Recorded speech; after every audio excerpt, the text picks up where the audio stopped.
I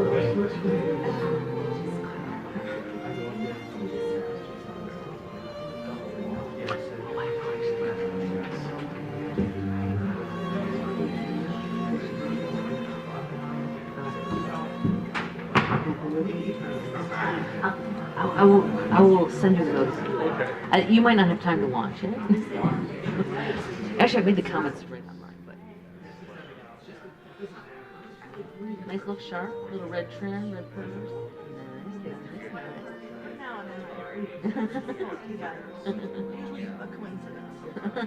Nice. Nice coincidence.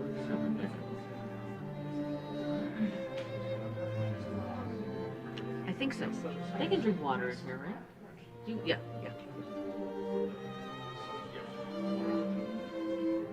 I had a soda before I came here. I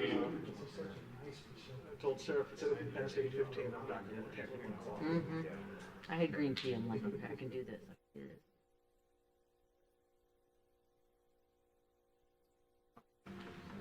What you got? Okay, I'm still sitting tall, but that's all right. It's weird, but that's all right.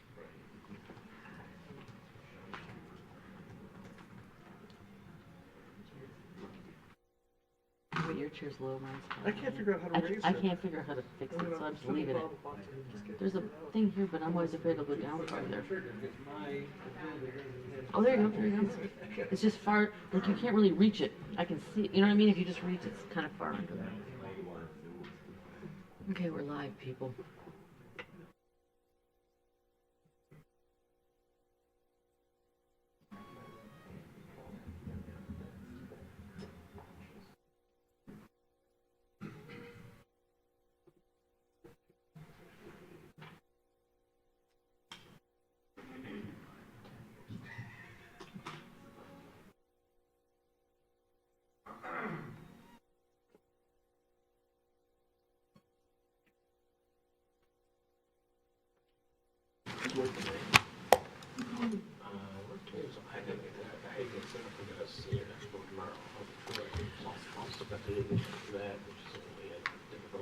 All right, welcome everyone. It's 7 o'clock. This is the time and place set for the regular March 2024 Royal Oak Planning Commission meeting. I'll call the meeting to order and I'll start down on my right, and if the commissioners and staff will introduce themselves for the record, please. Ann Beakey, good evening. Clyde Esbury. Charlene Douglas, City Commissioner. Tim Twain, Director of Community Development. Josh Markham, Assistant City Attorney. Woody Gantino.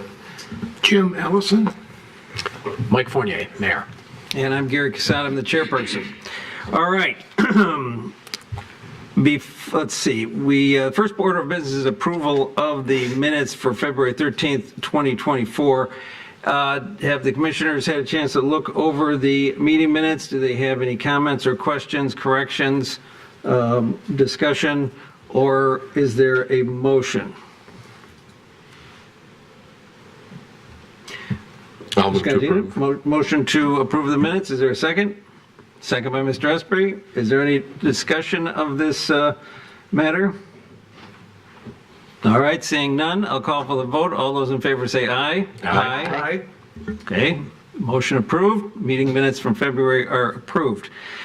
All right, before we go on, is there anything, I noticed there was a late addition, a sign variance, which we saw last month, is put on the agenda. Is there anything else that any of the members or the staff needs to raise to put on the agenda tonight? Mr. Mayor.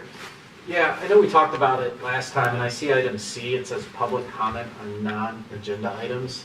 I'd like to just talk about having public comment on non-public hearing items. Maybe make a motion to change that moving forward, or just have it done that way. That's all.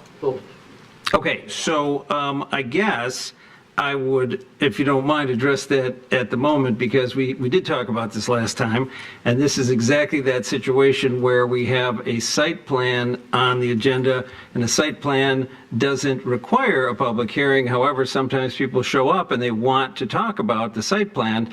So I guess I'll just quickly ask, is there anybody in the audience here tonight who came here to talk about the site plan at 810 Washington, just curious.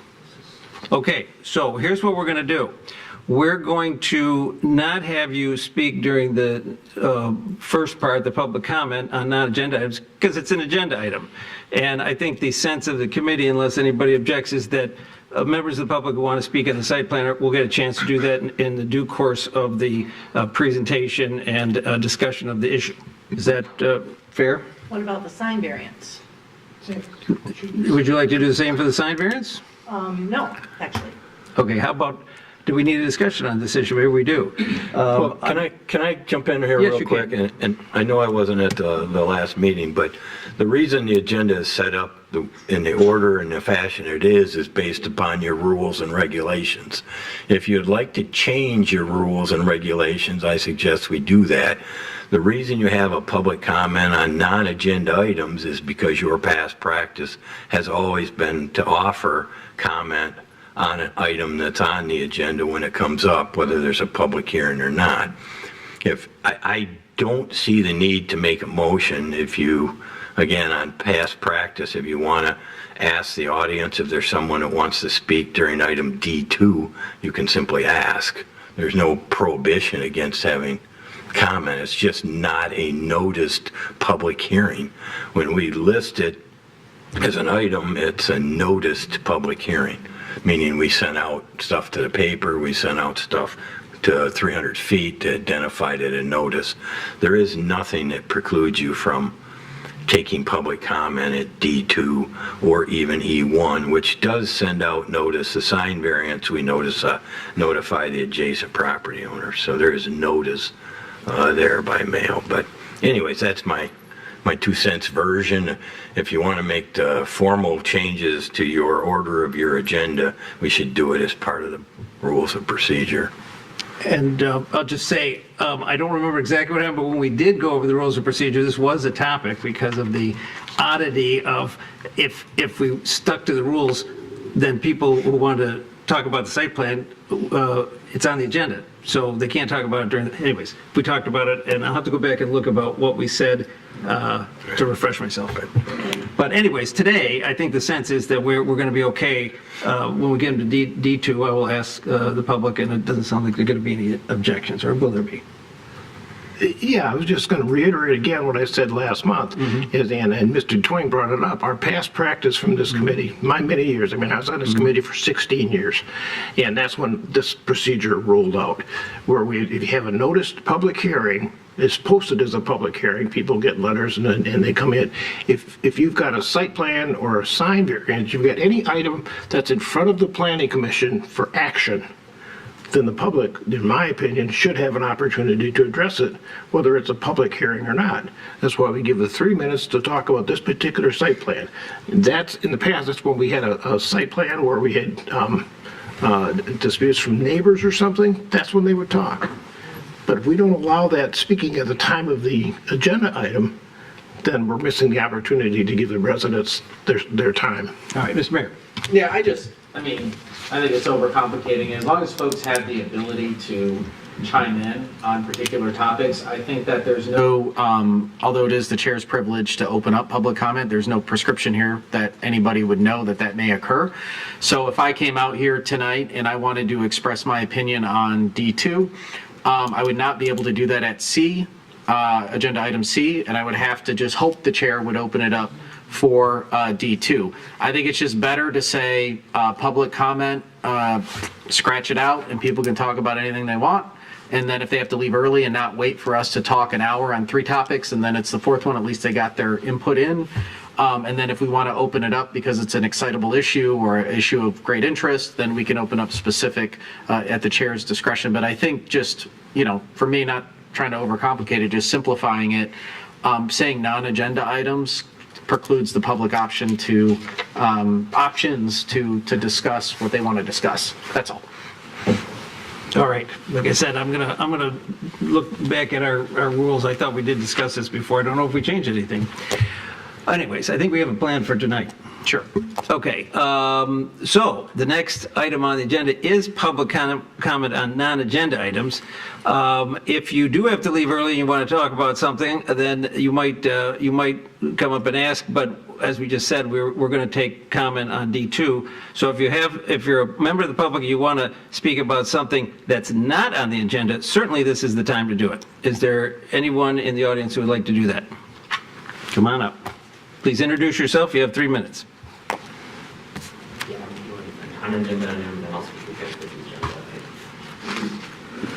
Hi, my name is Sean, Royal Oak resident. I live near Northwood, Maplewood area.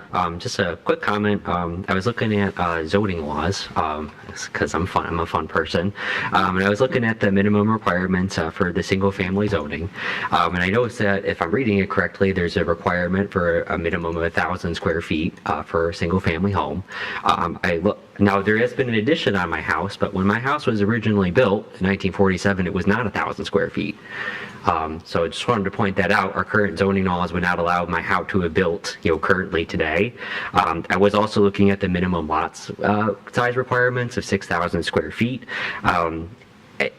Just to point out, a lot of people, are okay with smaller lawns. Like, we don't need to be forced to have a gigantic lawn.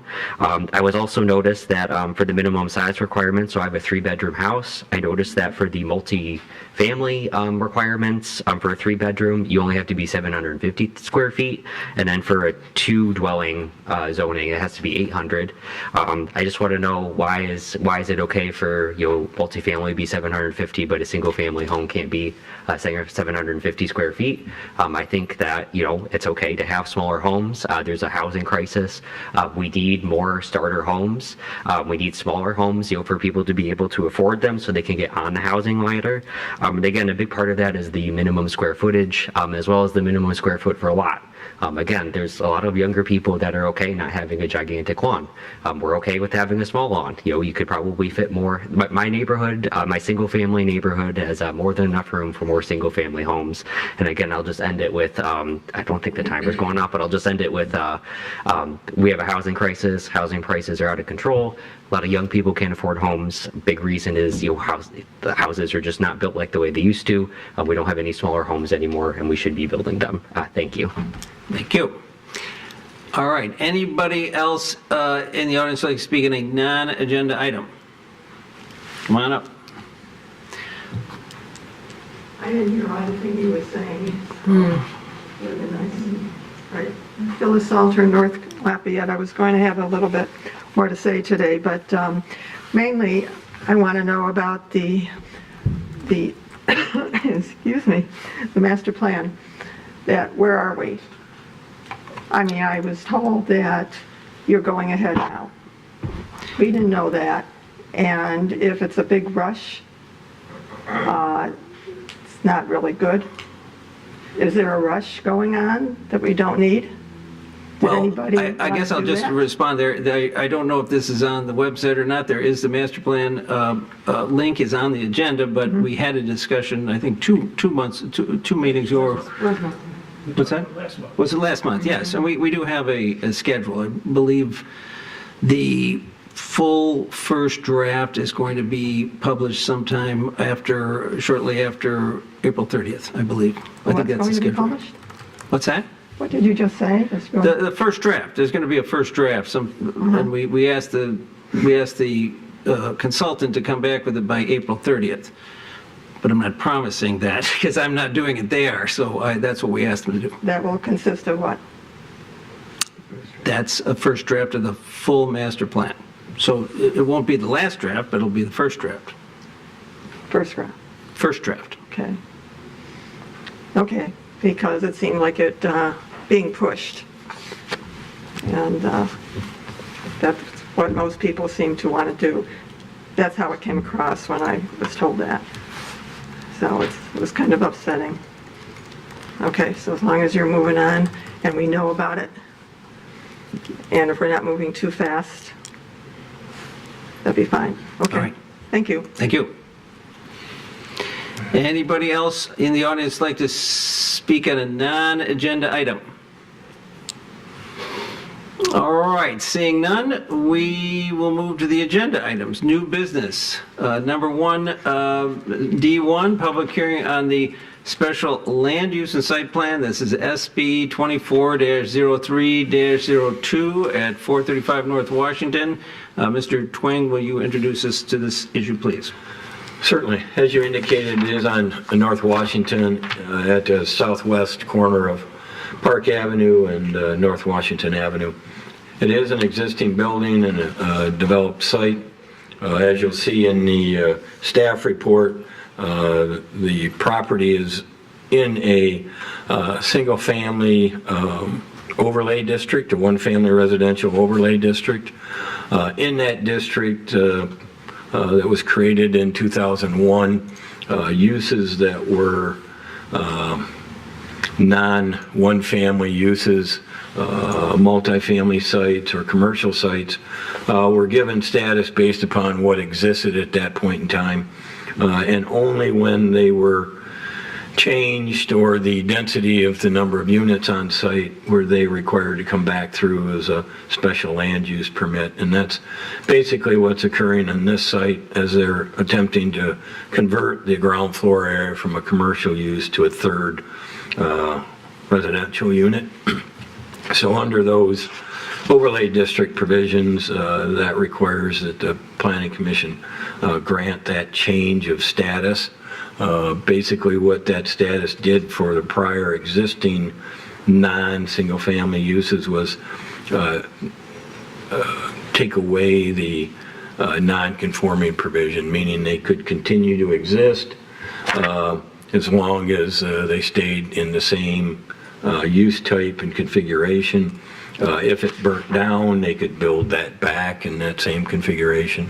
Again, the only thing that kicked in is if they were changing use or adding density, and that's what's kicking in here, adding the extra unit to the site. The only two items that are really discussion from the staff standpoint in this special land use memo and or the site plan memo are the existing drive, and there's some pictures of the site, the driveway that's adjacent to the alley. There is a asphalt driveway that leads up into the site, and then there's the public alley a little bit to the west of the utility pole. That driveway that leads onto the private property does not meet city engineer standards for a driveway. You'll see in the report, staff is given the Planning Commission either the option of requiring it to be rebuilt to city standard, city engineering standards, or that it be removed and the petitioner use the alleyway in terms of access into the west side of the site. There's some concern of the proximity of two driveways. So that's an item that you'll discuss when you get to the site plan memo. The other item is there's no screening between the public right-of-way and the parking lot. Again, that's a discretionary item on, to the Planning Commission.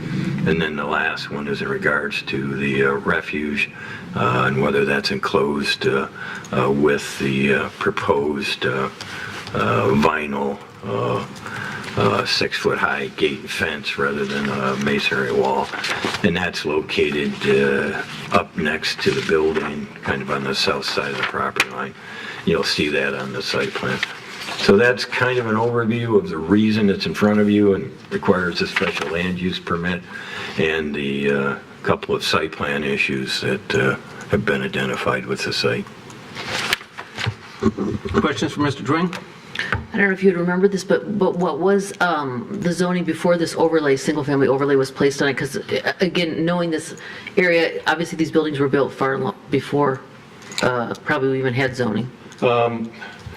I'm not 100% positive what this particular piece was. A lot of the portions of North Washington were in a multifamily district, and there was feeling back in 1999, 2001 master plan zoning ordinance that the neighborhoods didn't want the encroachment of the multifamily. Okay, thank you. Other questions for Mr. Twing? Okay, I have one. Just to clarify, I think I just got confused while I was listening to you. You have a single-family district, but you got an overlay on it that says, hey, non-conforming uses that pre-existing, you can stay as long as you don't change anything. But now, we have somebody who's got a mixed residential and commercial, and they want to turn it into all residential multifamily. That's a change, special land use. But it's a special land use, it sounds like it doesn't conform with the zoning of a single-family zoning. So is it just a special land use, or is it a rezoning of this parcel? No, there are provisions in the ordinance that determine what is a special land use action that needs to come back to the planning commission. So it is a special land use, and that's the density issue I referenced. So they're converting the existing building into a dwelling unit. They're not adding on to it. Okay, is that a special rule for the overlay district? Yes. Oh, okay. All right. Got one more quick question. Sure. It's this hypothetical, but you can imagine that someday a business might say, you know, I want to be in there, and he rents it to a business. Now what happens? Well, and again, I don't know that the ordinance specifically addresses that. We'd make a determination whether it was a need to get parking variances and things at that point. Then open a can of worms. Yes. Okay, well, we won't worry about that. All right. Any other questions for Mr. Twing before we call the petitioner forward? Okay, seeing none, I'm going to ask the petitioner to come forward and tell us why you're entitled to the relief you're seeking. George Hartman Architects. I'd like to make clear, we're not adding on to the building or the property. It's a small existing commercial storefront space that really, there's been little interest in people renting that space out, but there is some interest in having a studio apartment. So the purpose of this is to take that commercial space and turn it into a studio apartment.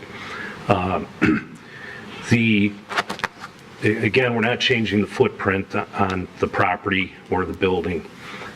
We would have to add a bathroom into that commercial space to make it a studio apartment, but that's really the only significant change to the space.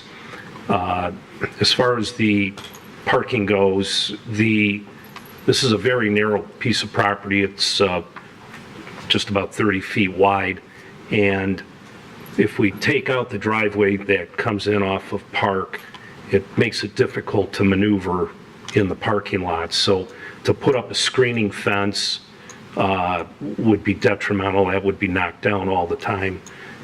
So, you know, we'd prefer to leave the driveway to help provide access into the site. Screening of the trash is not an issue. We can put a fence up where the trash is located to screen that out.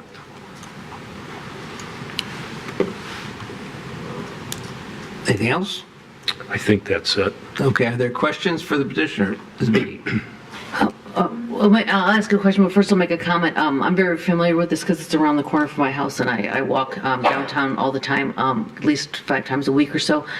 I like this project very much because it's keeping the footprint of the building. It's a building that's been there for a long time, and it's a very walkable area where people can exist probably without a car if they want to. And so, so anyway, I like this, and when we get to the point where we might have form-based code in some of our neighborhoods, this wouldn't need to be something that would come to planning commission because it would be allowed to change uses with existing buildings as long as they're staying in the same form. And I like seeing this kind of project. Okay, so my question are 2 things. One, bike parking, have you considered adding some for the residents? And then 2, rather than vinyl giving our sustainability and climate action plan, and that being a pretty terrible material, have you considered something else? And I'll also comment at this time that for me, keeping the driveway, redoing less cement is better, and in the tight space, I don't really have a problem with the driveway myself, but the questions are about the bike racks and the vinyl fence. Yeah. I don't think the vinyl fence is an issue. What would you like to see? A wood fence or?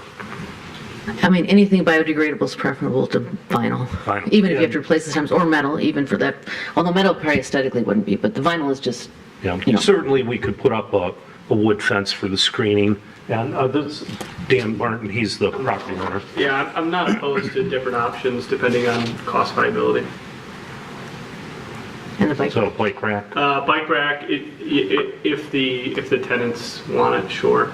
I mean, if they don't have bikes, they don't need a bike rack, I guess. Okay. No space on demand. Other questions for the petitioner? Mr. Ellison?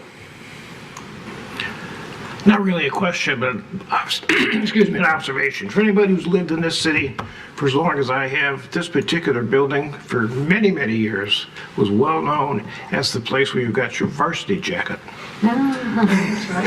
You earned your varsity letter. You went into this little store, and they always had your letter, and they always had your jacket, and it was there for years. And it broke my heart when I saw that they had finally moved out. But it's an institution. The building itself is an institution, and I'm glad to see that we're taking the space and utilizing it for future use, and I commend you for that. Other questions for the petitioner? Okay, I got a couple. So you were going to put a screen around the garbage anyways. We're talking about the difference between a vinyl and another material, and you don't have a problem with a different material. Correct. And just for the record, though, I want to be clear here. Your garbage vessels are not big iron dumpsters. These are regular Royal Oak garbage cans, right? That's and correct. recycle. Okay. When it comes to the screening in the driveway, the screen, and I'm going to quickly side to Mr. Twing here, the screening would have to be at the sidewalk, right? To conform with the ordinance. It has to be between the right-of-way and the parking area. Generally, it's on the property line. Okay, well, here's my thinking about this. I need to ask you about this. If the cars are coming in and they're turning and they're pointing south, then there's never an issue with the lights going towards the neighbor's house. I didn't see striping out there. Do you have an agreement with your tenants about anything about the parking? Because if you were to have an agreement, say you have to, no backing in, you got to come in front ways. That would make me feel more comfortable not requiring screening. Same with putting striping on there so they know where to park. What is your thoughts? Yeah, I have no problem adding to striping or adding into the agreement or discussion with the tenants of having them park that direction. Historically, I actually lived in this building for a year, and everyone just kind of parks in that same direction anyway. It's kind of unspoken, but no problem adding any of that. You were planning on doing some striping. Sure. Well, I'm looking at the site plan. Yeah. Maybe the architect knows the answer. Yes. Okay. All right. And I should point out, there is a fence for the property to the south. Not on your property. It's not on our property, but there is a fence that screens the headlights from that direction. Yes. Okay, Mr. Ellison. I have my 2 cents on the fence. I don't think you need it. And I think it would be a bigger problem because of the width of your lot, which appears to be just under 32 foot. And you've got 6 parking spaces, and you're going to have cars, and as you're saying, you're going to pull in. Cars are going to back out. It's a narrow space to back out in. They're going to hit the fence, and the fence is going to get damaged. And that's going to happen. And unless you're out there on it all the time, whether it's a vinyl fence or a cyclone fence or a wood fence, it's going to get damaged because you just haven't got enough room to manipulate. This lot has worked for years without a fence on there, and people have used it. I don't see the need for the fence. I will not be supporting the condition to have a fence on there. All right, thank you. Any other questions or statements for the petitioner? All right, seeing none, I'll ask you to have a seat, but don't go too far. You're very likely to get asked another question, I would think. We'll bring it back to the side of the table for a discussion of Commissioner Douglas. Yeah, we heard in public comment earlier tonight, the need for housing. This is an like Commissioner Beakey, I have walked and driven by, I lived for 20-some years, a block and a half away. I've walked and driven by this property literally thousands of times and watched as business after business failed in that space. So adding what will probably be a modestly priced unit, a studio, I think is an excellent pivot for them. I agree with Mr. Ellison that the fence is just going to be damaged. It's going to be a pain in the neck. So I would, as we get to the site plan, not be requiring them to put a fence there. But I like this project. All right, other comments? Mr. Cantina? I guess this is for Mr. Twing. Contingency number 3, does that essentially cover the driveway issue, the apron issue? In terms of, is that contingency essentially forces them to redo that apron? Well, condition number 3 gives you basically 3 options. I mean, it's A and B are the ones that are staff. You could either allow it to remain and have it designed to the city standard, because right now it's just an asphalt patch, which would require it to be removed and built with concrete and have the apron in correctly. Or you could have it removed entirely and they could just use the alley to enter the site. So those are, you've got an A and B in item 3. If I actually misread it when I first read it, so that answers my question. Thank you. And Ms. Beaky? Just to follow up on that, so we don't have the option of having it stay the same, since it's functioning that way now? There's not really an option to allow it to remain in its current condition. Would adding the cement have to make it wider or anything like that? Because again, I mean, anything we pave over and repave over and thing, again, is an environmental impact, and if it's functioning reasonably well, I don't see why we would do that at this juncture. Right, I'm not sure how to address that other than, I guess to be environmentally friendly, I'd have it removed and put grass in. Well, I mean, again, if the alley's functional, but I mean, what is the change besides the concrete in terms of rebuilding it? What's the?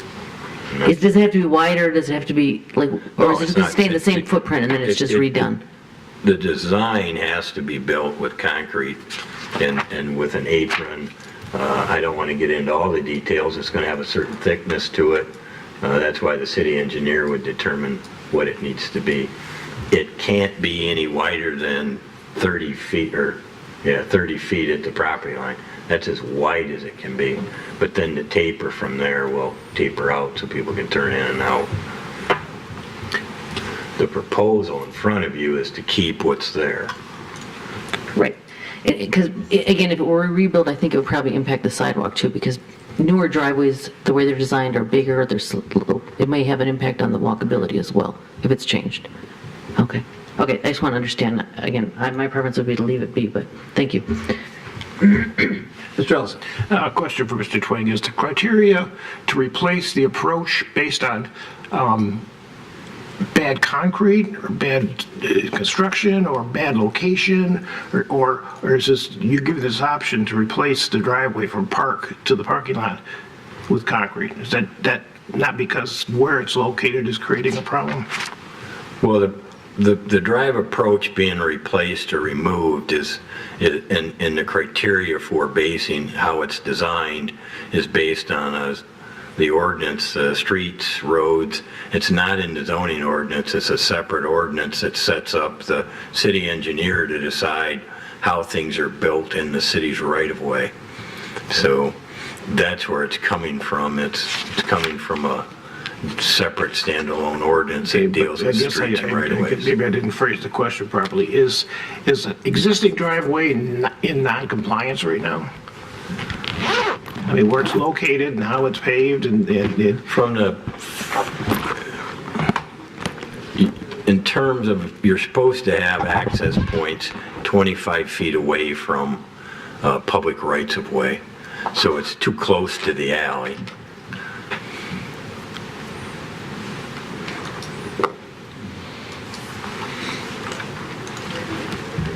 and I don't know, I mean, it's kind of randomly located. I mean, it could be moved. Well, we can talk about it a little more, but you still have a public hearing to deal with from the special land use. Yeah, we're getting way ahead of ourselves here. Right, Right, just to clarify, we have two votes. One is special land use, one is site plan. Yeah. And we didn't have a public hearing yet. Public hearing on one. Yes, so we have to do that.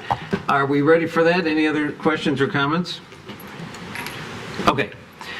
I will call for the public hearing at this time for the special land use for this property. Are there anybody in the audience who'd like to come up and speak on the special land use for this issue? Come on up.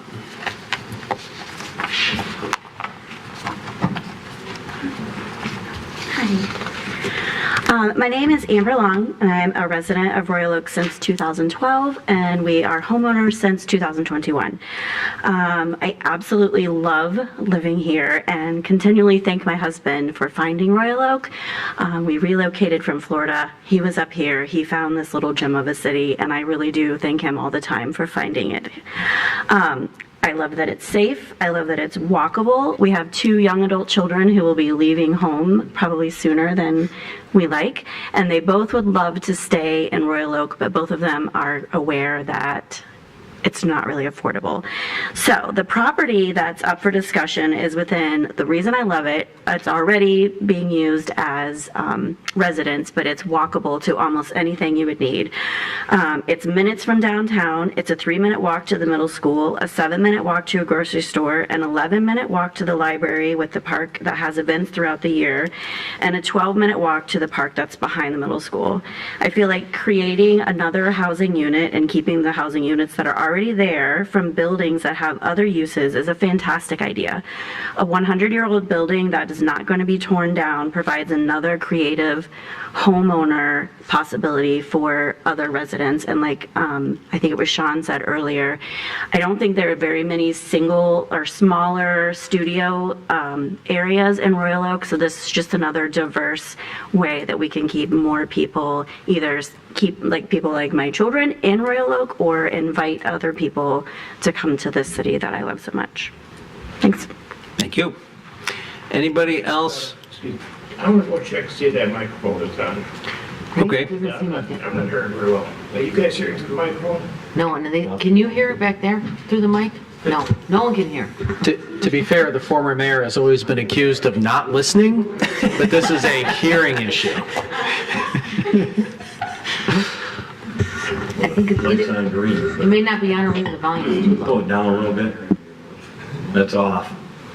That's on. It's on. Green's on. Okay, that's the light we're Pull it looking down a at. little bit. Okay, Light. my name is Jim I'm sorry. All right, thank you. Well, while we're waiting for the ex-mayor to return, I'm wondering if the woman that just spoke needs a job promoting the city.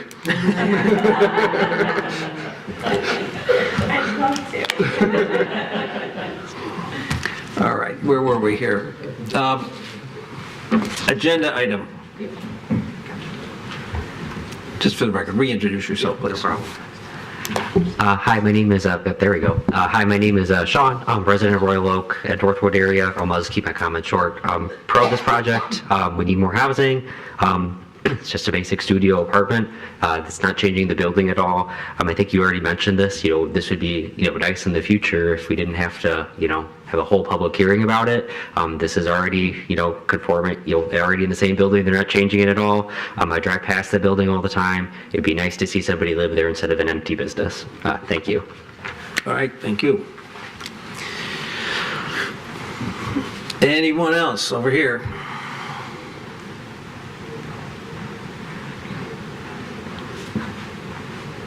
Hi, my name is Katie. I'm here on behalf of YIMBY Oakland County. I'm also speaking in favor of this project. As my colleagues back there said, the proposed unit is in an existing multifamily building. It seems like a home run to me. This location is extremely convenient, walking and biking to downtown.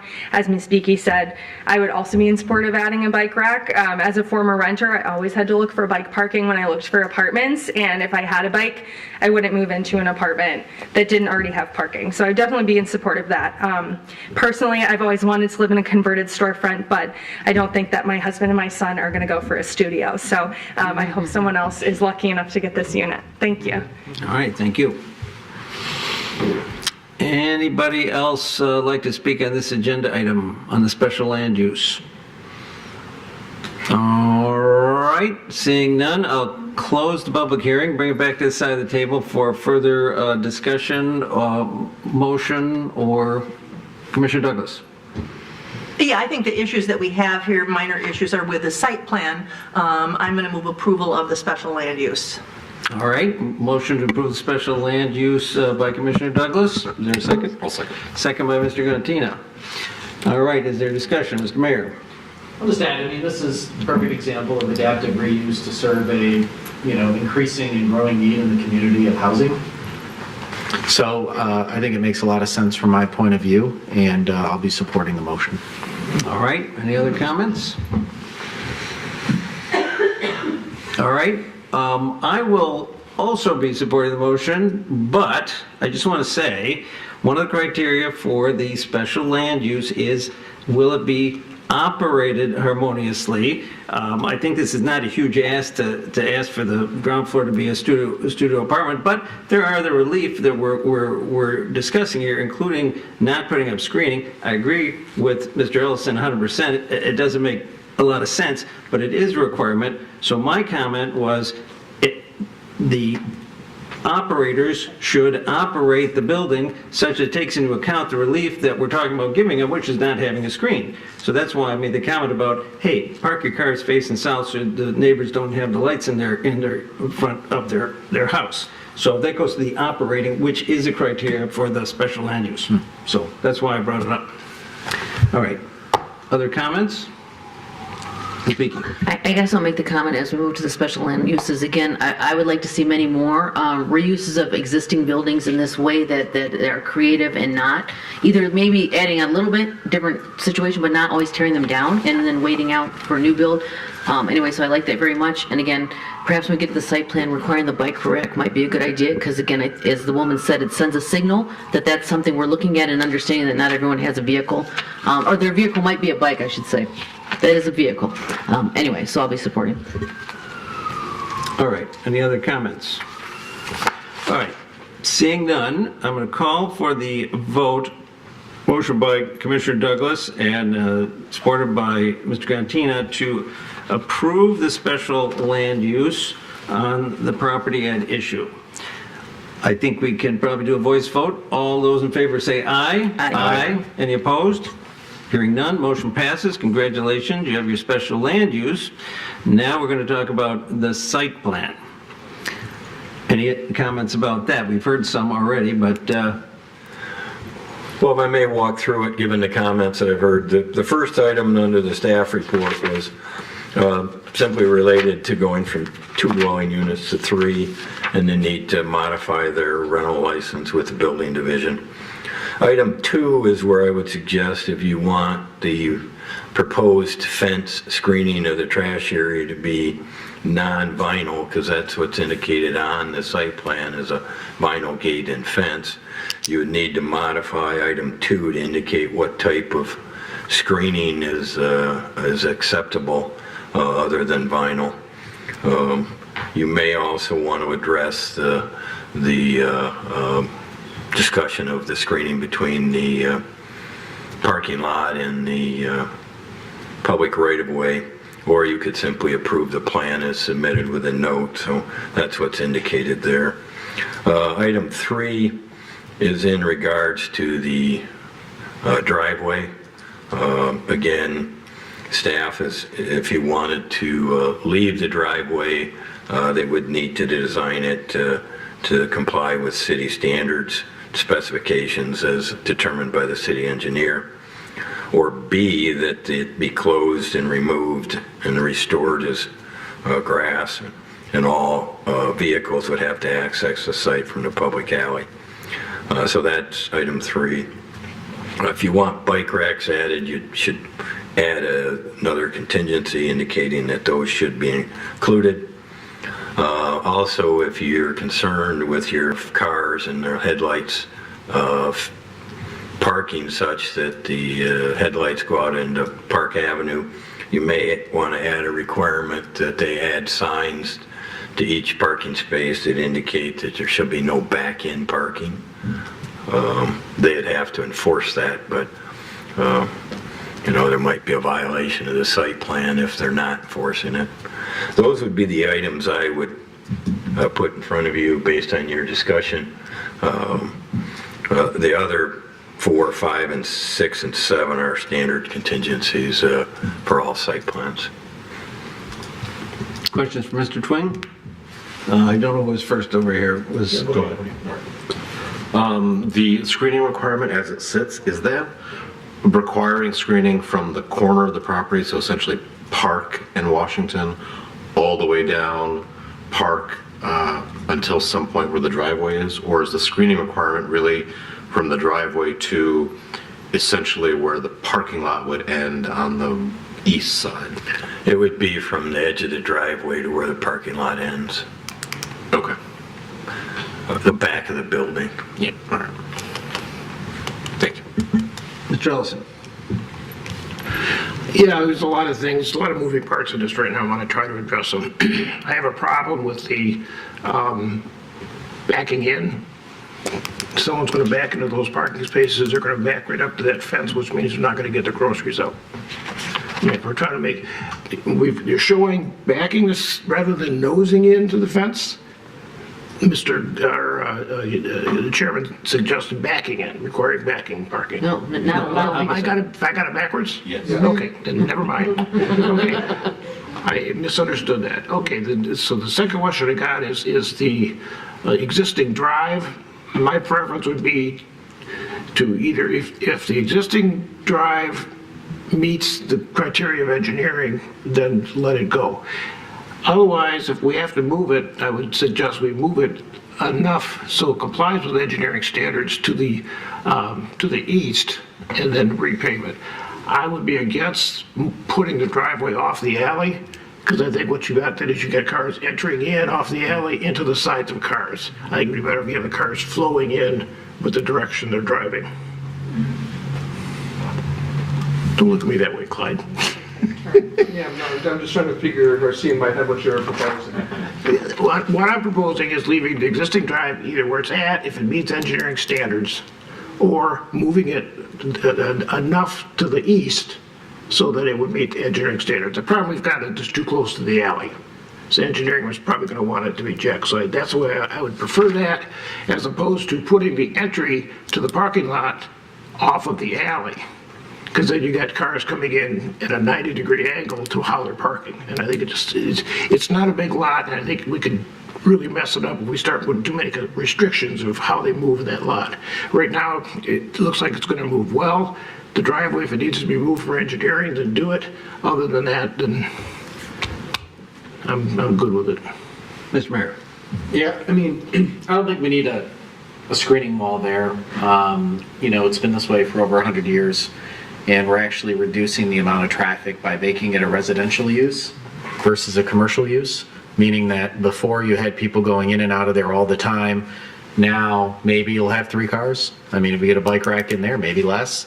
And, the amount of trips people make, I think the risk is very small that we're going to have a lot of issues.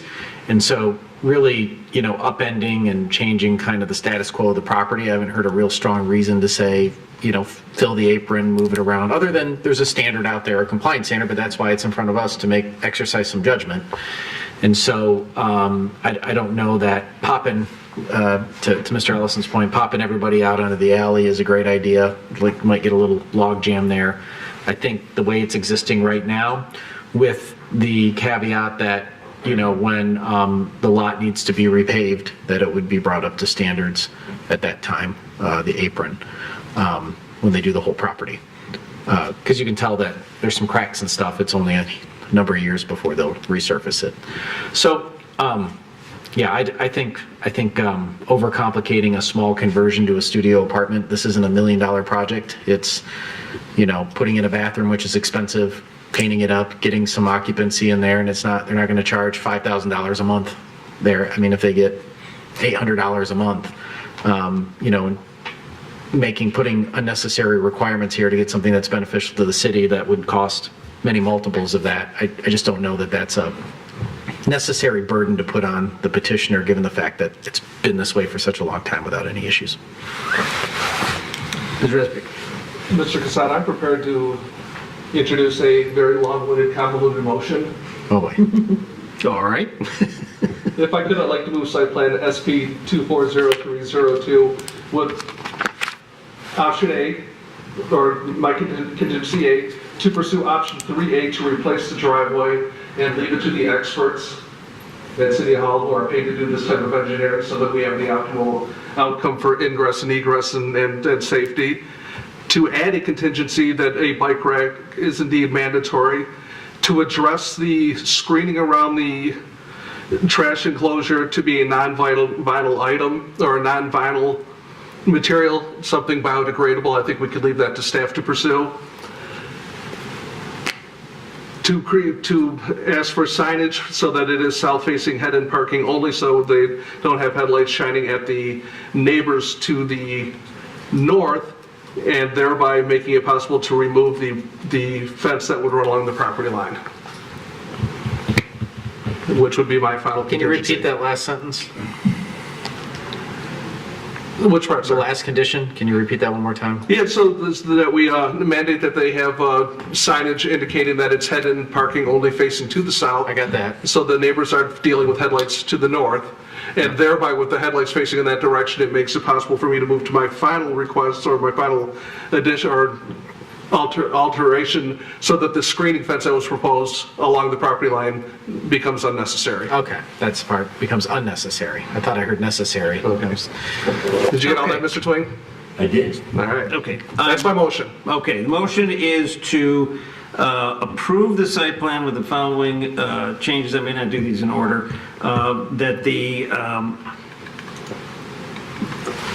material around the garbage enclosure shall be non-vinyl, that the driveway approach will be 3A, will be replaced, but we're going to leave it to the department to deal with it. We're going to require a bike rack. We're going to require a sign or signs to say... And I would leave that to the experts at City Hall. No back-in parking, and no screening on the property line between park and and rights-of-way. That's what I understand it to be. Yes. Sound right? Okay. Is there a second? Second by Commissioner Douglas. Does everybody understand the motion, Mr. Gantino? I do have a question. Fire away. For Mr. Twing. So item 3A, the way that I read it, replacement of the driveway approach to Park Avenue. The way that this is worded, does it essentially, what's the best way to say this? Does it protect the location of that approach? Meaning, if that's the option that they went with and they simply just had to repave that driveway approach, the way that this contingency is worded, is that what they're limited to? Or if it goes back to engineering to say, okay, if they choose that option, they have to do an apron that complies with engineering standards, but we already know that it's locationally not in compliance. I'm trying to get to an understanding of whether or not that contingency, and I agree that in terms of the motion, I prefer the 3A option. I do not want to force them into a situation where, because of that, they are now having to relocate that driveway approach. If they're forced in a situation where they're simply just repaving what's there and bringing it up to engineering standards in terms of its construction, then I don't have an issue with that. I don't want to force them into a bigger, longer, drawn-out issue because its location isn't necessarily in compliance. That question makes sense? Well, I won't say that it's going to be in the exact same location it's in. It is possible that it would shift in some fashion. It's just impossible for me to say what the design would be at this point. From a safety standpoint, it might shift a little east, as Mr. Ellison indicated earlier, to get away from the utility pole and be in its proximity to the alley, so that you don't have conflicting movements. Because the way the site is laid out and the site plan's laid out, you can come out of the alley to Park Avenue, you can come out of the site to Park Avenue, and you can also come out of the site to the alley all at the same time, at pretty much the same location. So it might get shifted east. Ms. Beatty. Oh, no, actually, sure. Oh, Oh, you first? It was in response She was first, yeah. to Mr. Contina's. It's an asphalt driveway. The building standard is concrete, so they're going to have to tear up that driveway and replace it, at which point its location is immaterial, and they can probably make a case to the building department as to what location would in fact serve the traffic even better. So they're going to spend that money anyway. I guess comment I want to make is I think even our current standards as they are, which I've commented in other meetings on our street widening, are really no longer, in my opinion, appropriate for if we're looking at walkability, environmental sustainability, and some of those issues. And if this is a functioning place with 3 units of housing in a very small area, and there's no traffic conflicts, and the likelihood that each person would have a car is actually relatively low in this particular location. I feel like as a city, this is something we'd have to change because I understand the standards that are in place, need to start being modified back to something that was closer to 100 years ago when more people walked, because we're actually making it more difficult, both by cost as well as by the actual physical layout of these things in terms of functionality. Anyway, so I liked everything you mapped out in your statement, except I do think, given the historic nature of this building, the adaptive reuse, the location, the walkability, and all of those things, redoing that driveway would actually make it less safe for most people than safer. Because again, a lot of those safety standards, have come to cities from highway design, and not from something where it's tight and squeezy, people drive slower, and it's easier for people to walk. Anyway, so that's my part. I really disagree that we should make that ripped up at this point. Comments over here, Mr. Ellison? Well, I would simply reinforce what I was talking about earlier, is that there's engineering standards. That approach has got to be located so many feet away from the adjoining alley. It's got to be located away from the power pole that's there. And all I was suggesting is they put the approach in basically where it's in, or a little bit farther away to accommodate the engineering standards that are being set. Our engineering department's going to look at this. They're going to say, that existing driveway is too close to the alley. You got to move it 5 foot to the east. I don't think they're going to replace it anyways because it's a crumbly asphalt driveway. So it's going to be an expense they're going to have. It's not going to lengthen the approach. It may widen the approach, but I don't think it's going to widen it. But it's going to be a hard surface, which is all our other driveway approaches in the city. So I'm not sure where the big controversy is here. Mr. Cantina?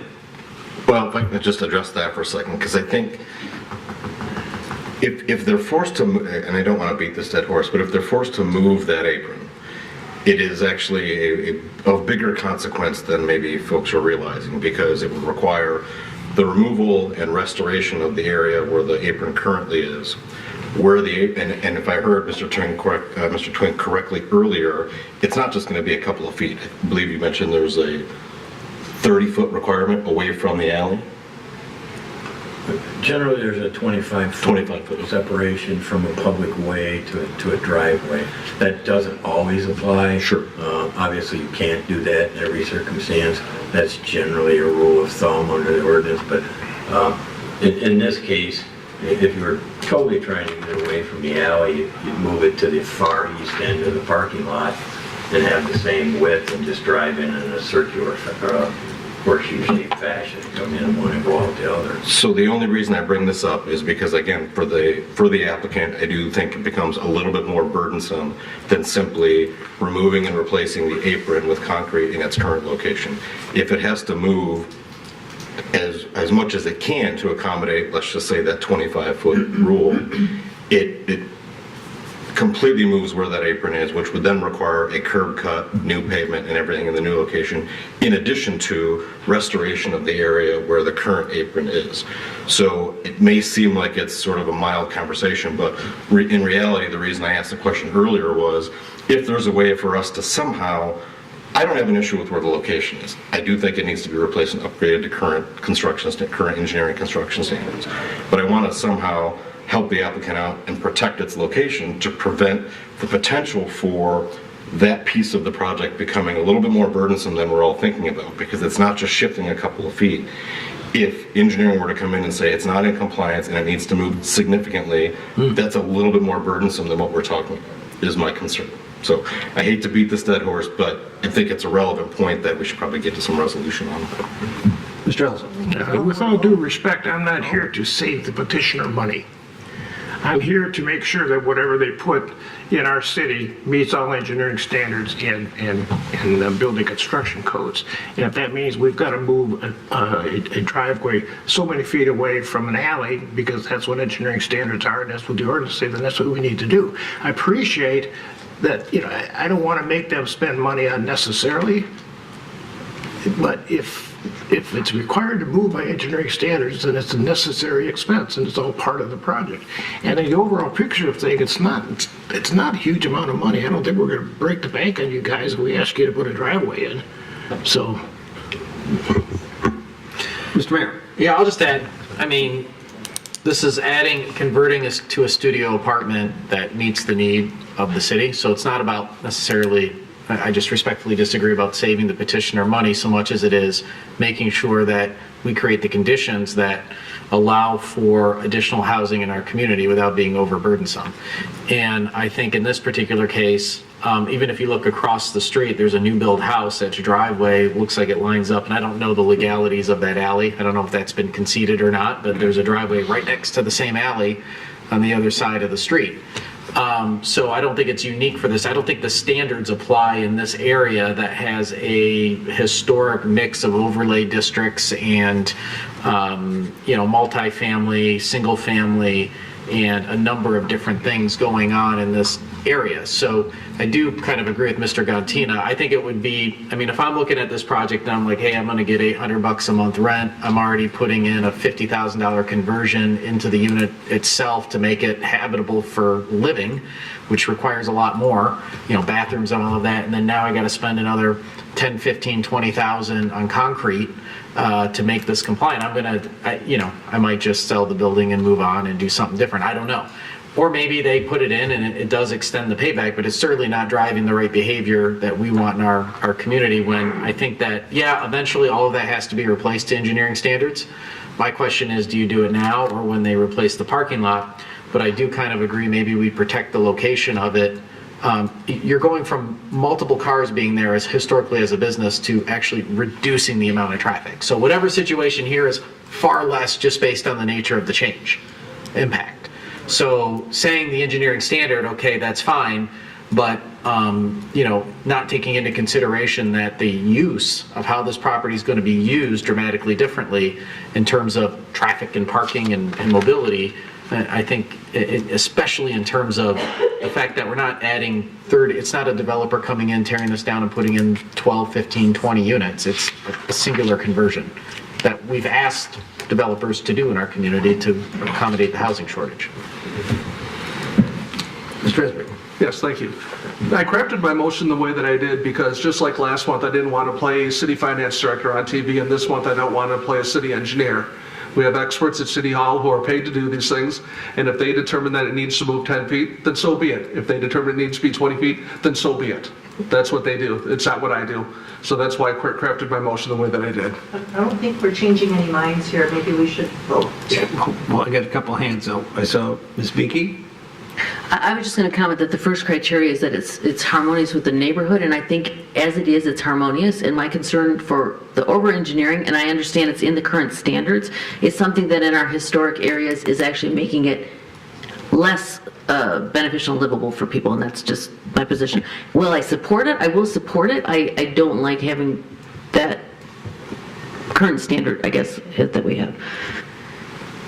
Well, I'll just maybe offer, just to tease it out and put it to rest, an amendment to the motion that would allow, as part of the site plan, the existing location of the apron to endure so long as it's under this use, the approved use. Okay.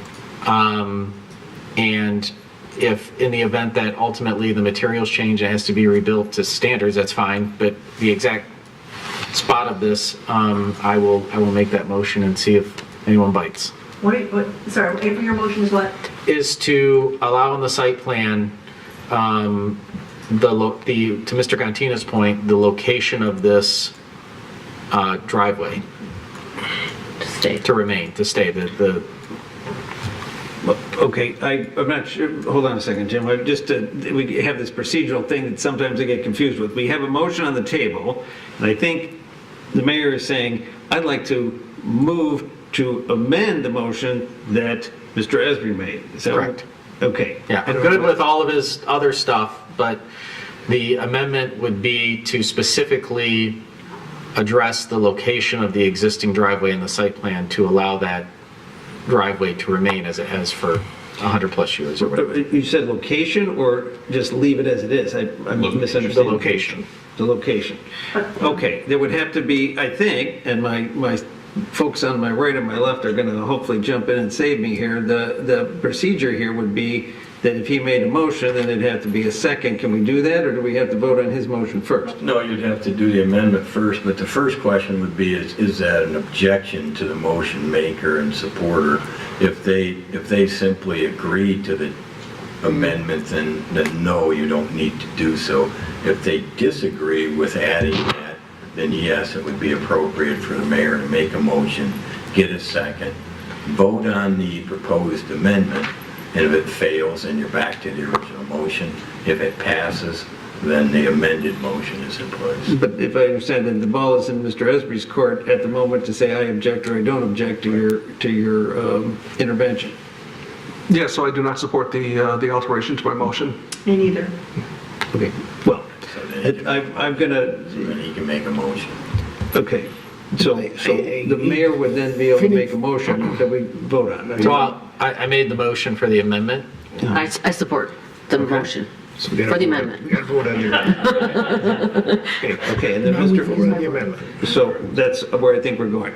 So we have an amendment on the table to include in the 3A, we know we have to replace the driveway, but the motion is to leave it where it is, second by Ms. Beaky. That's the motion, right? That's the amendment. The motion to amend. Yeah.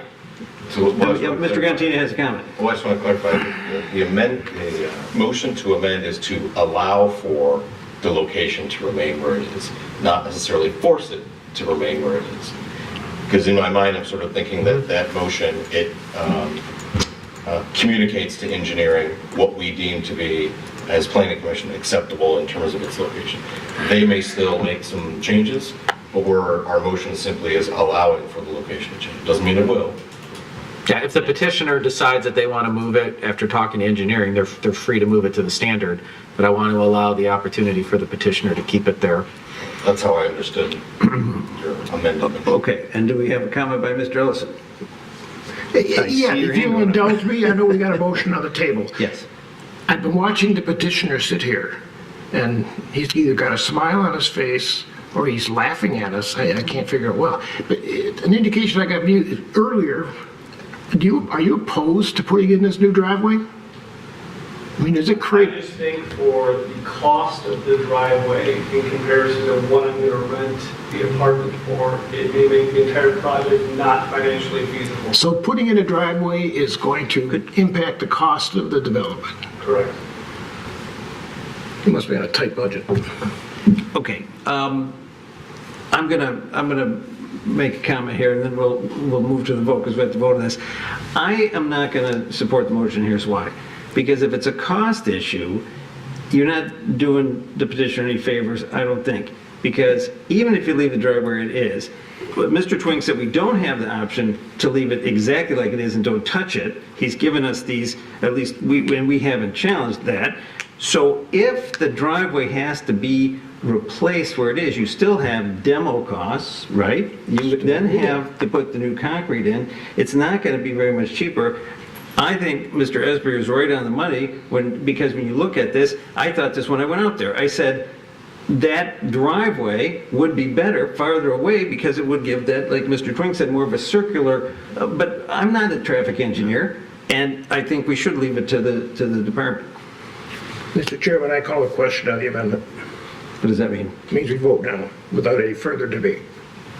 Okay, and whose prerogative is, I'm happy with that. Is that a motion or just a comment? It's a call, it's called a question. It means all discussion stops on the question and we immediately go to a vote. Somebody calls the question, you have to vote. You have to vote on it. That's proper. Okay, very good. Then we will do so. I'm going to do Roll call vote here. So the vote is on the proposed amendment to Mr. Esbry's motion, which would be to permit the driveway to stay in its current position. That would be the amendment, yes? Okay, let's have the vote. Yes. No. No. Yes. No. Yes. No. So I think it didn't pass. Correct. I think that's 4 noes? Right, 4 no's, Four so it noes, failed. three. Okay, that was an exciting vote, close vote, but the amendment did not pass. So now, the next order of business would be further discussion or voting on Mr. Esbry's Call the motion. question on the main motion. Okay, so the motion, I got to repeat it, that's the rule, I think, is to accept the site plan with the following modification, the site plan and the contingencies with the following modifications: that the garbage enclosure will be non-vinyl, that the 3A will be the selection, there will be a requirement for a sign or signs for no backing into the parking spaces, there'll be a bike rack, no screening on the property lines. Correct? Okay. I will call for the vote. Let's do a roll call vote again. Ms. Beaky. Sorry to pick on you. I'm gonna say no with my hesitation about the driveway, but I hope it still passes. Okay, your vote is a no. Yes, no. I vote yes. Yes. Yes. Yes. It's not ideal, but yes. And I'm a yes. So that's 6-1. The motion passes. Site plan with the contingencies as amended is passed. Congratulations. Hope you go forward. All right. Next. And actually, can I change mine to yes with hesitation so that it's on the record as yes? I cannot? I like the thing very much, but I think we have to work on our We're only going forward. We only got one Okay, gear. got it, It's sorry, forward. sorry. Forward, sorry. All right. Next order of business is the site plan, SP 240303. This is 810 South Washington. Mr. Twing, tell us about this project. Certainly. As you indicated, it is on South Washington, just south of Lincoln Avenue. You may, if you are here long enough, the Planning Commission did approve a similar site plan in 2014. And when I say similar, it was a 5-unit, 3-story building. There were nuanced differences in that project in terms of how the units were laid out versus how they're laid out in this project. Things like that. And I can touch on those as you'd like, but it's very similar. The building in the prior case went lot line to lot line on the north and south portions. This one does have a setback from each of those. It is a 3-story building, approximately 28 feet 9 inches to the roof line. It does go above that with the parapet walls. As I said, it does have 5 units proposed. 4 of them are 2-story units based on the floor layout. They have a little over 1,000 square feet a unit. The 5th unit is a one-story unit on the top floor, the west side of the top floor, with a roof terrace kind of on the east side of the top floor. In terms of the site plan contingencies, as is the case with the prior approval, the Zoning Board of Appeals would need to grant variances regarding the minimum lot area for the 5 units. The maximum driveway width, which is allowed at the property line with the alley, exceeds 30 feet because they have stadium-style parking that heads direct in off of the public alley. That the corner vision clearance setback for that space consideration is per what's depicted. And when I say that, there is a setback to the parking along the south portion of the alley where some of the refuge bins are located. And then there's also cut in on the north portion to the building to the north. Number 4 is are you satisfied with what's proposed for screening and landscaping on the project? And then again, 5, 6, 7, 8 are standard contingencies under all site plans. The site is zoned mixed use 2, as are the properties to the north and south. The property to the immediate west is multifamily. That's all I have. That's all you have. I have a quick question. What are the setbacks south and north lot Let me lines? see if I can pull it up here. I believe it's 6, 8 feet.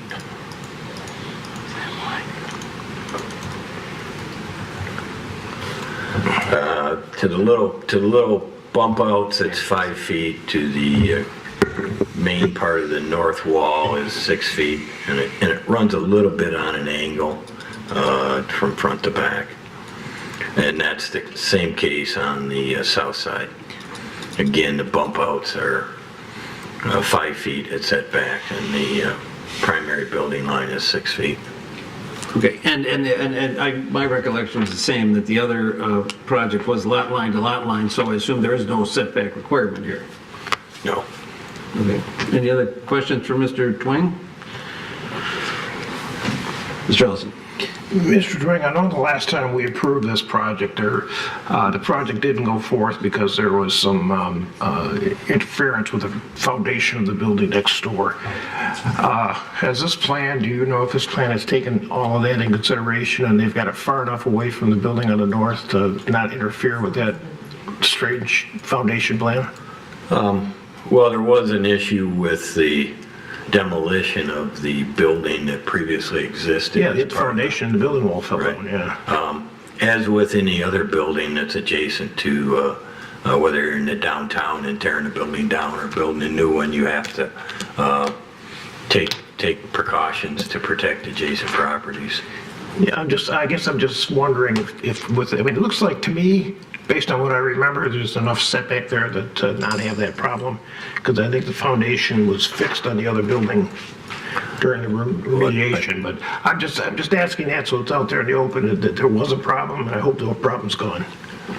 Well, as occurred when the foundation and the roof on the property to the north had issues, it was a litigation between 2 private property owners. Yeah. The city's not involved. No, and I know that. I just wondered if the construction problem was fixed.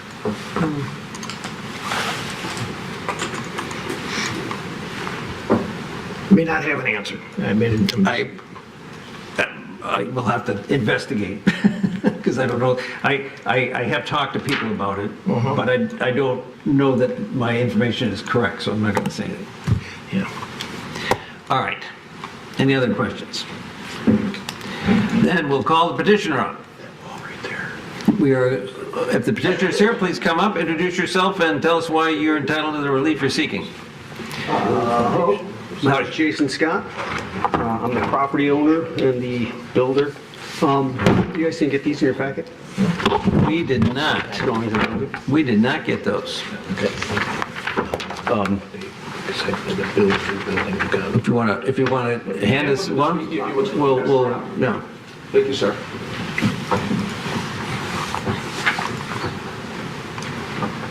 I brought the property a few years ago,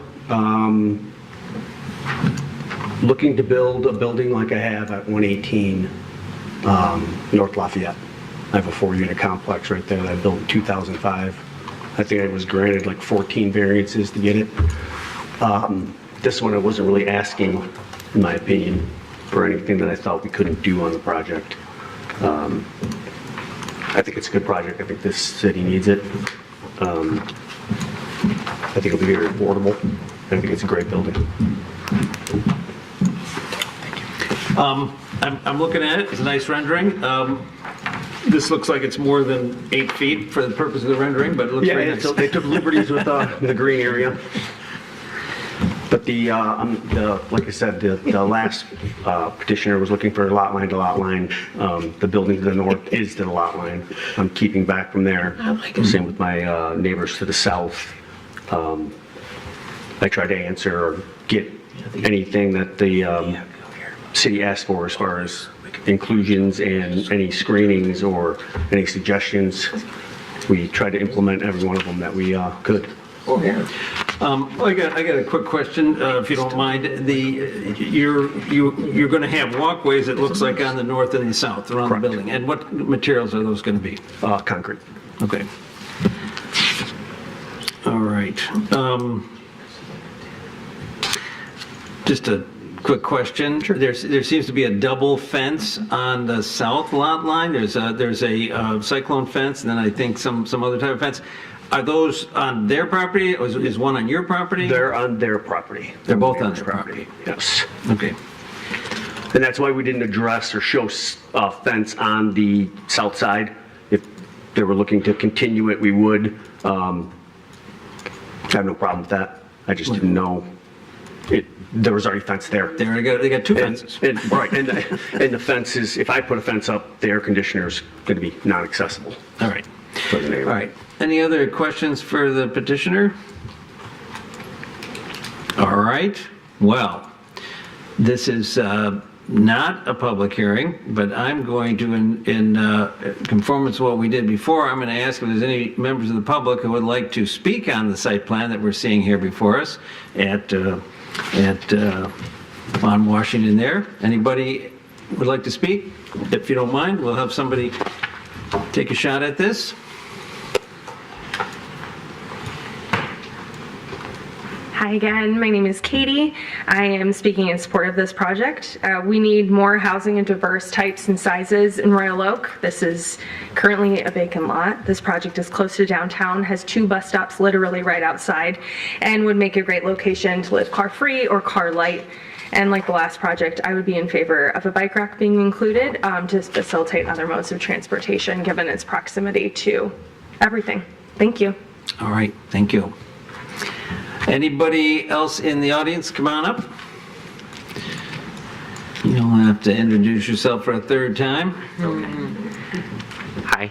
Hello, my name's Sean, Northwood, Maplewood, Royal Oak homeowner.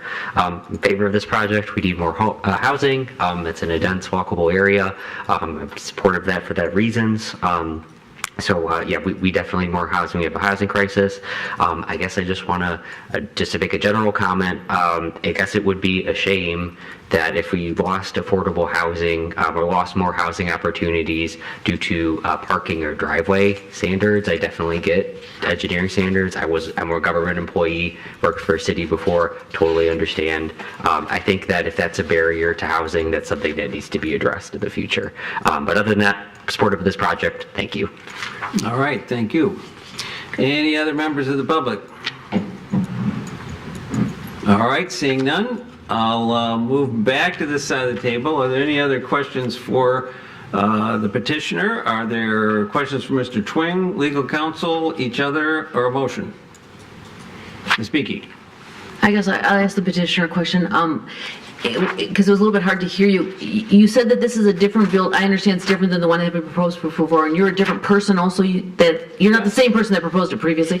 Could you come up to the microphone? Yes. Thank you. Thank you. Yeah, and you might want to just either pull it up or lean in because it was hard to hear you previously. I guess my question is, since that previous proposal, we've in recent years had our sustainability and climate action plan approved, and I was just wondering what kind of features might respond to that. And like one thing I noticed is all the plants, for example, are non-native plants, and we're hoping to see more native plants. So if there's anything that maybe stands out, and then also if you could just tell me again, I see it on here, but if I'm understanding well, the setbacks are a little bit more than the previous building, right? Is that what you were saying earlier from the prior one that had been proposed? You changed it. The last petitioner was looking at a lot line to lot line. Okay, and so yours is... Yes, my building's much smaller. Okay. Footprint. But if there's anything noteworthy in terms of the Sustainability and Climate Action Plan consideration, if you could just let us know.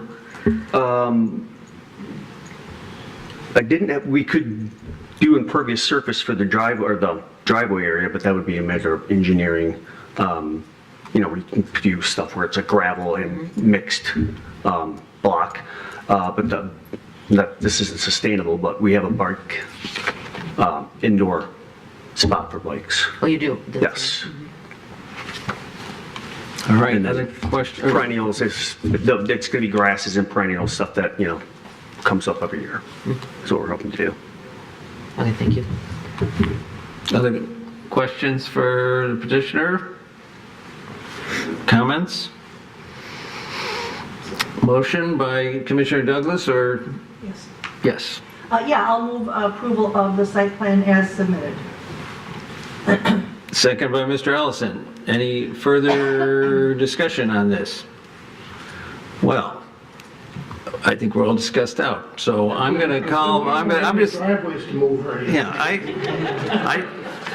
I like the project. I just say this before we vote. I like the project. I think it looks great.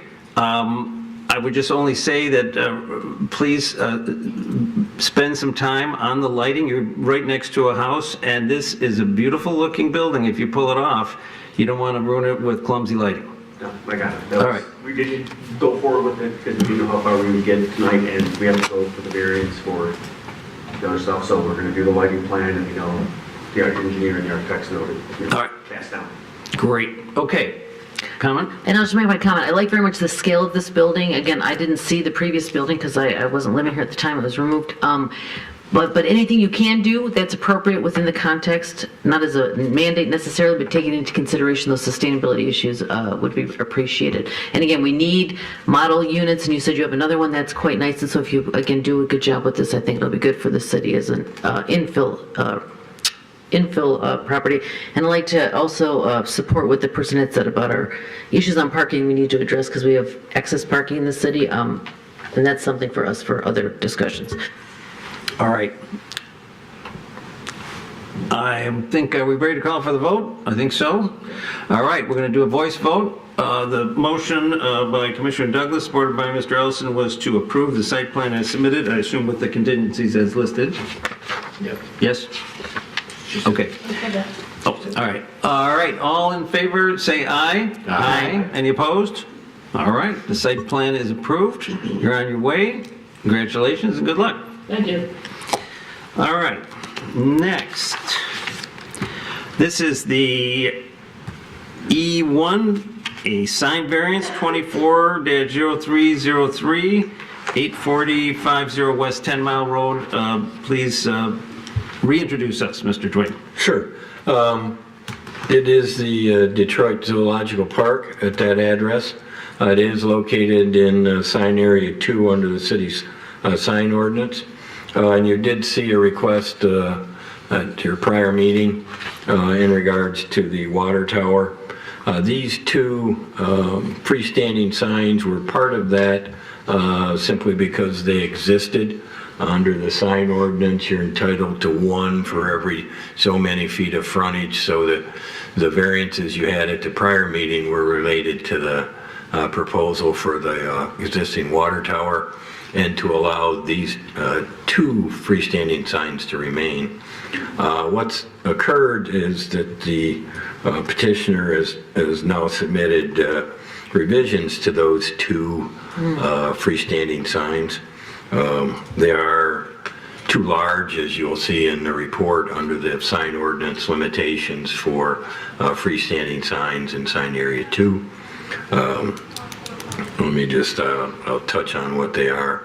The maximum allowed is 16 feet in height with a maximum sign area of 42 square feet.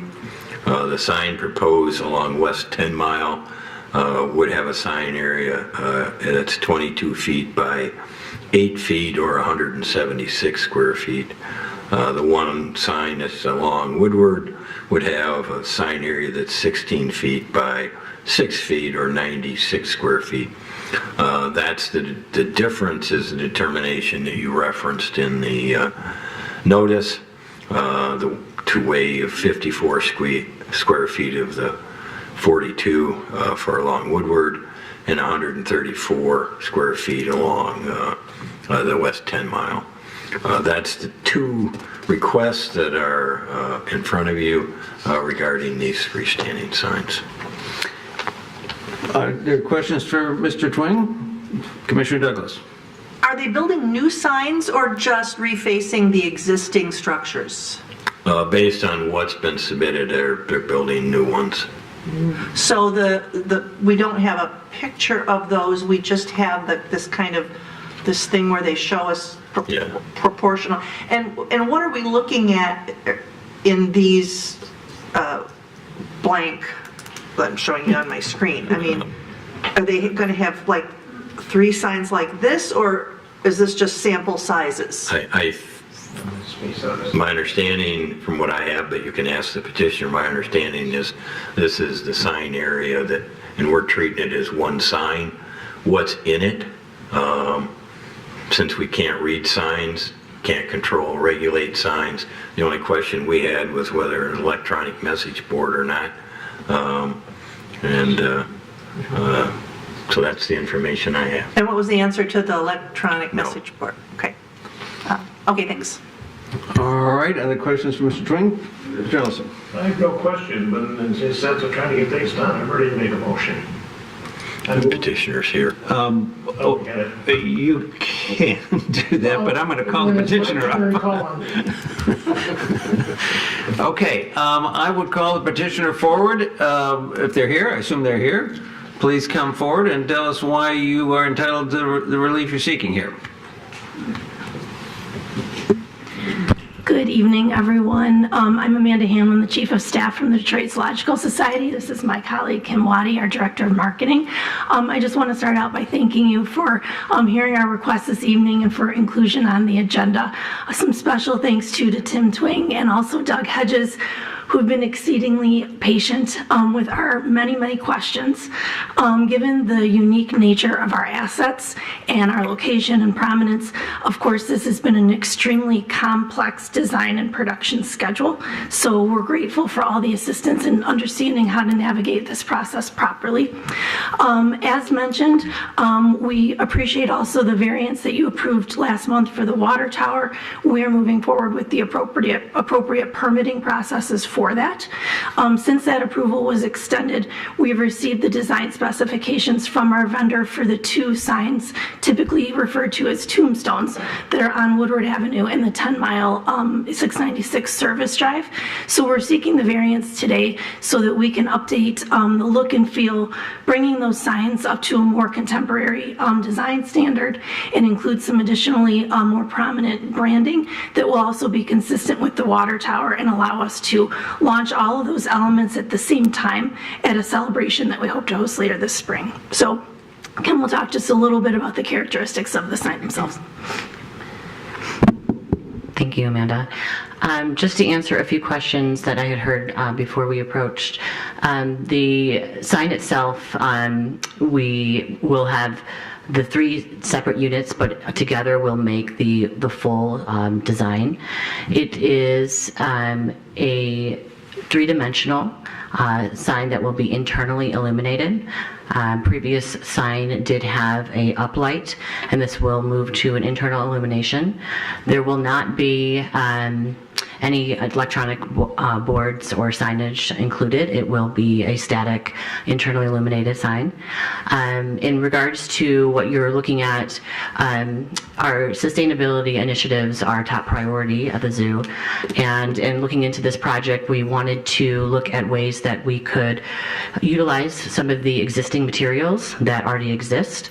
And therefore, we decided to partially demolish the existing monument sign, and including the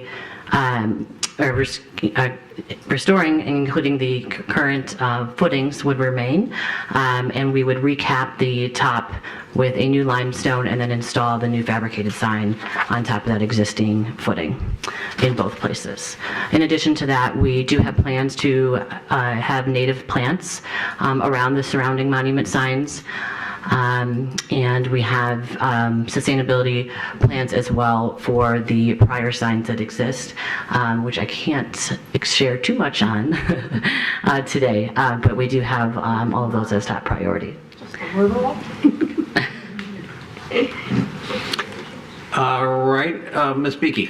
Just a point of clarification, so when we're looking at those 3 rectangles that are there by the person. Yes. Are you saying that you're gonna build one of those and it's gonna be limestone and those sizes are showing the different sizes, or there's actually gonna be 3 panels like that? So the new visual identity has 3 separate components with another component on top with a slightly larger box that you were seeing on the first left. So together will make the entire new visual identity. We aren't refacing the existing monument as you saw in the previous. This will be fabricated elsewhere and then installed on top of that limestone. It is a 3-dimensional sign that is built out of aluminum and then internally illuminated. So the base by the person standing is the base of the current sign? Correct. And that's the same size? Correct. Of the space? Yes, so the Okay. existing monument sign is being demolished down to about a foot and a half from the ground, so that the remaining footings and base of the existing monument will remain. Okay, and it's And not recapped. wider, it's the same size? Same Okay. size. Okay, thank you. Yes. And same location. All right, that was the question I had. What was the difference in its size? It sounds like you answered the question there. All right. Any other questions for the petitioner? I would, nothing? Okay. Well, still stay there because somebody might change their mind. All right, is there a discussion on this side of the table, or is Mr. Ellison going to make his motion? Well, are you going to let public talk first? Oh, I guess, well, this is the sign variance, right? No, the only question I got is, when are we going to see the zoo tower? When are we going to see the new design? Coming soon. We're really getting tired of the lights, so let's put something up there. Fair enough. Yes. Fair enough. No names of anybody. 100%. All right, let's do that. I'm sorry, I forgot about the public hearing part of the non-public hearing. Is there anybody in the audience who'd like to speak on this sign variance issue who's here tonight? I see head shaking. Okay, we'll close that and come back to here. Now, Mr. Ellison, I'm calling on you. Okay, it's going to be a long way around getting where I want to go. We in the city of Royal Oak are extremely fortunate to have a facility like the Detroit Zoological Park in our community, and we've been very proud of it since I mean, it's been there like forever. I mean, it's even older than me, but it's something that draws people to our community, and it's been a tremendous asset to us to have it. It's just a fabulous exhibit and operation. So try to keep up with the times. Marketing things are changed. Logo's changing. We don't know what it is, but it better be good because we're gonna. But I'm going to offer the motion that we approve the variance as requested for the signs as detailed. All right, motion seconded by Mr. Gantina. Okay, the motion on the table by Mr. Ellison is to approve the sign variance as requested, seconded by Mr. Gantina. Is there any other discussion, Mr. Mayor? I just feel like this is a sign of good things to come. You're not asking for any driveways, are you? No driveway. Okay, thank you. All right, Ms. Beakey? I was just going to comment, number one, I appreciate that the base is the same size as the former, so it's not going crazy in terms of that much bigger. And then also that you're going to reuse the current sign in a magical way that we're going to be told about later. And also that you're incorporating the native plants, because again, that's a huge thing with, I know you're not only sustainability, but our regeneration, that the zoo is such a large property, the more you do in that direction, the better, and it's a good learning place for people as well. So I appreciate that as well. All right, any other Commissioner Douglas? Just one last comment. When you do have your celebration, do include the planning commissioners and the city commissioners on your guest list. Yes, we will. Absolutely. And former mayors too. Yes. You're a planning commissioner. I can't, I want to go twice. All right, any other discussion on this issue? All right, seeing none, I'm going to call for the vote. We'll make it a voice vote. All those in favor say aye. Aye. Any opposed? Hearing none, motion passes. Congratulations, looking forward to it. Thank you all so much. We appreciate it.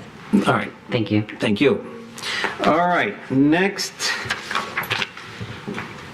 order order of business here is other business, non-action items. Mr. Twing, we got a presentation to City Commission on capital improvements plans. Well, that's just the information that did go to the City Commission. Commissioner Douglas asked that I add that to your agenda. I don't know if you've got anything you wanted to... Oh, I do. I have show and tell. All right.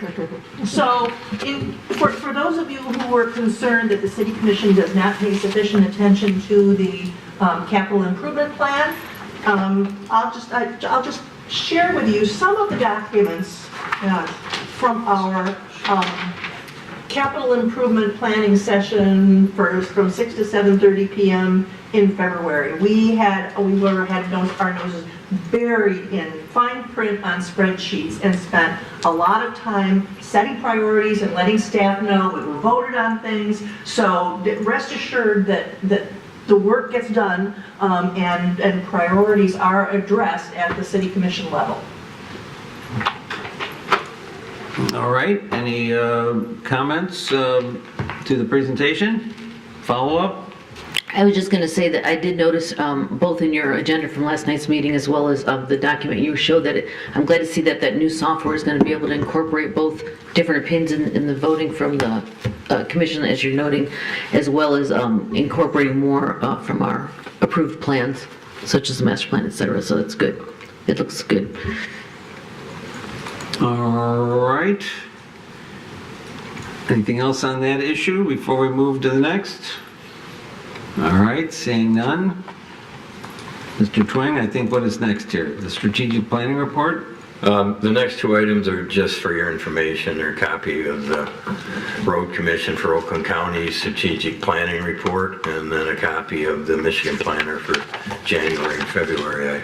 They're just for your information. All right, this looks like one I should read. Okay. Any comments from anybody on these items? All right, Mr. Ellison. Mr. Chairman, seeing as we have completed all action items that are on tonight's agenda, I'm going to move for adjournment of this meeting. Is there a second? Second. All right, seconded. All those in favor? Aye. Aye. All right, we're adjourned. Thank you. You said 8:17.